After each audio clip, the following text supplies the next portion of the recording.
И когда мы человеку предлагаем создавать демеханизацию, новые поступки, по сути, мы предполагаем, что этот человек умеет работать над собой. Да, какие-то Мгм. люди приходят, они умеют работать над собой даже на социальном уровне, а какие-то люди не умеют работать над собой. И если изначально человек будет начинать именно с поступков, по сути, он придет к поражению на старте, если его не будут поддерживать кто-то, если его кто-то не будет толкать, да, но тогда придется толкать всю оставшуюся жизнь. Вот. Поэтому я предлагаю сделать таким образом. Я внесу сразу сюда немножко технологии йоги. И с позиции технологии йоги, что такое судьба?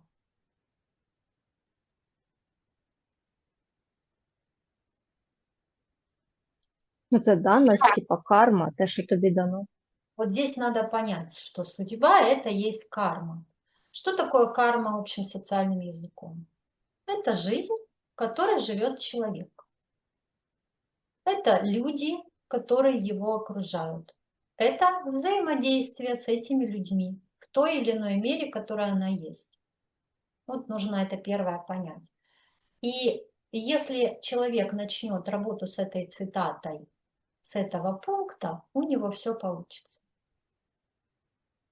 Что это значит? Это значит, задача такого человека или вас как студента, после того, как я это озвучу, является в тем, что вы должны сесть и посмотреть на свою судьбу, жизнь, но не поверхностно, как мы придумали, ну, как мы обычно на это Ага. смотрим, или не как мы вырываем из контекста какое-то одно событие, наверное, например, отношения с близким, кем-то, мужем, там, матерью, там, сыном, там, неважно, собакой и так далее, да. Человек обычно рассматривает свою судьбу, вырванную из контекста, с позиции чего-то одного, да, и это не дает ему полной картины о его судьбе на самом деле. Что это значит? Это значит, что он ничего не может исправить. Потому что если у человека что-то болит, и он начинает лечить этот орган, вероятнее всего он его никогда не вылечит.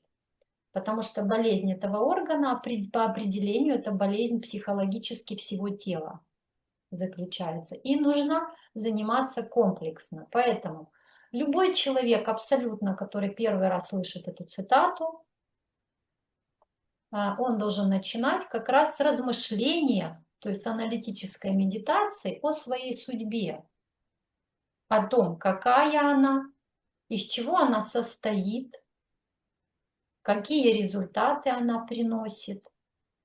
И еще серия необходимых вопросов, которые можно задать в эту, ну, как бы в эту тему, да, в это направление. И если такой человек начнет делать, я бы ему предложила начать писать сочинение на эту тему. Как писать? Помните, мы были на Гоа, и нас учили рисовать портрет. Угу. Какая основная функция, как нужно рисовать портрет, и как его не надо точно Ну, рисовать? треба наброски зробити сообща. А, Не детально щось одне, а трошки там, трошки там. І Да, так всю все. картину ти малюєш заразом.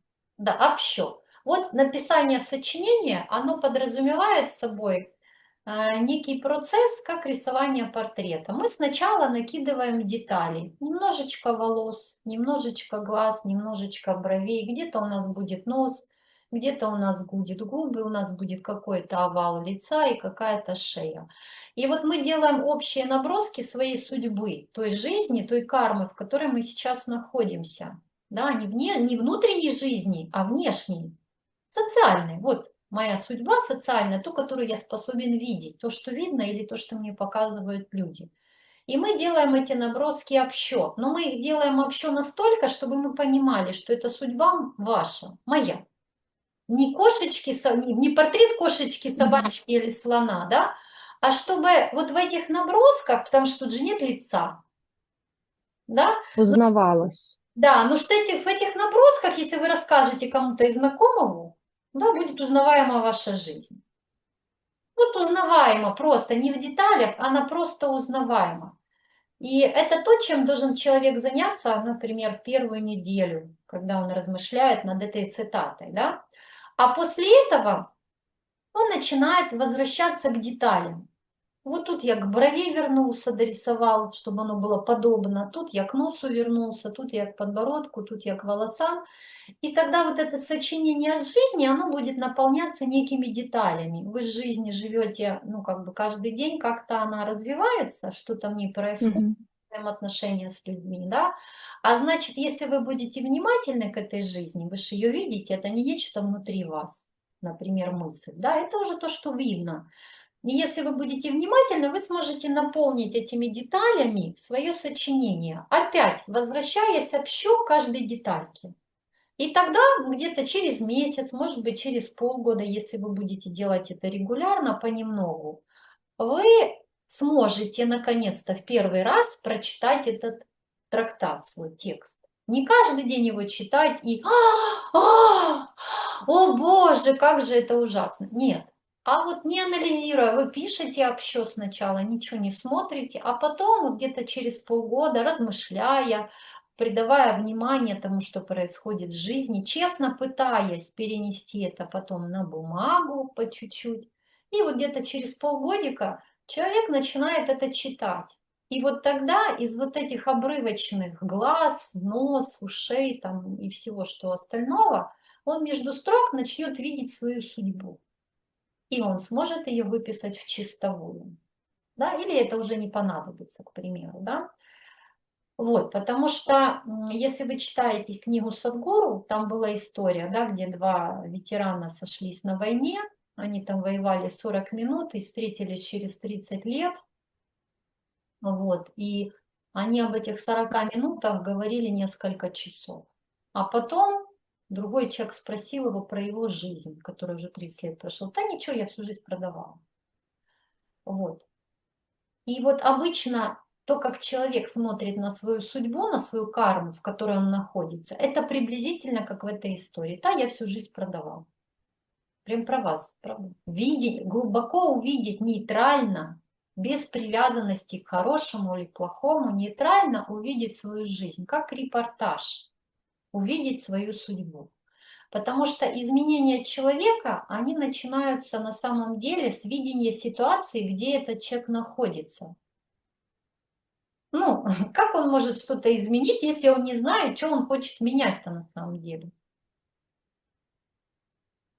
Ну, если вы не видите, вот вам говорит, приготовь. А какие продукты? Первое, что приготовить? Из каких продуктов я буду готовить? А какие-то там продукты есть. Вот при такой позиции ничего изменить нельзя, никакие поступки. Любые рекомендации, которые будет вам давать любой человек, даже если это будет сам Бог, они будут ну, как бы неприменимы. Потому что если мы не знаем, что у нас тесто, да, человек не знает, что у него тесто, а ему будут давать какие-то другие рекомендации, там, например, чистить их, чистить, почистить, что почистить, тесто почистить.